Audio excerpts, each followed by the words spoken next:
काँग्रेसकडे विकासाचा कोणताही अजेंडा नसल्यामुळे महाराष्ट्रातील महानगरपालिका निवडणुकीत मतदारांनी नाकारलं, पंतप्रधान नरेंद्र मोदी यांची टीका.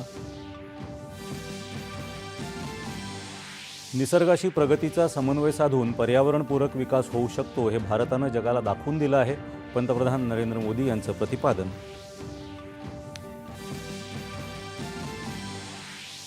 जागतिक आर्थिक मंचाच्या गुंतवणूक परिषदेला उपस्थित राहण्यासाठी मुख्यमंत्री देवेंद्र फडणवीस स्वित्झर्लंडमधील दावोसला रवाना.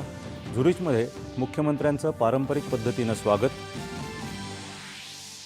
महाराष्ट्राची $1 ट्रिलियन अर्थव्यवस्थेकडे वाटचाल अधिक वेगवान करण्यासाठी दावोस परिषद महत्त्वाची भूमिका बजावणार.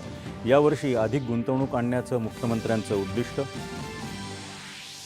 संरक्षण मंत्री राजनाथ सिंह यांच्या हस्ते नागपुरात सोलर इंडस्ट्रीजनं बांधलेल्या मध्यम क्षमतेच्या युद्धसामग्री सुविधेचं उद्घाटन.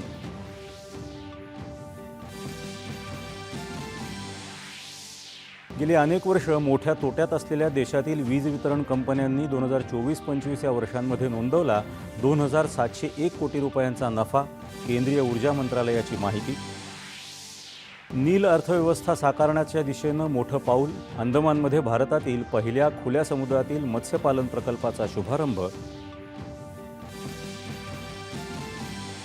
प्रजासत्ताक दिनी कर्तव्यपथावर महाराष्ट्राच्या सांस्कृतिक वैभवाचा होणार जयघोष.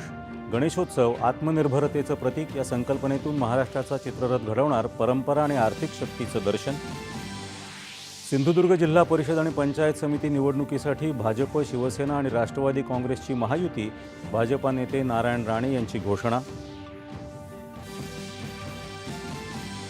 आगामी जिल्हा परिषद निवडणूक काँग्रेस कोणतीही वैचारिक तडजोड न करता समविचारी पक्षांना शक्य तिथे सोबत घेऊन लढवणार. काँग्रेस प्रदेशाध्यक्ष हर्षवर्धन सपकाळ. भारत आणि न्यूझीलंड यांच्यातील 3 एकदिवसीय सामन्यांच्या मालिकेतील तिसऱ्या सामन्यात नाणेफेक जिंकून भारताचा क्षेत्ररक्षणाचा निर्णय.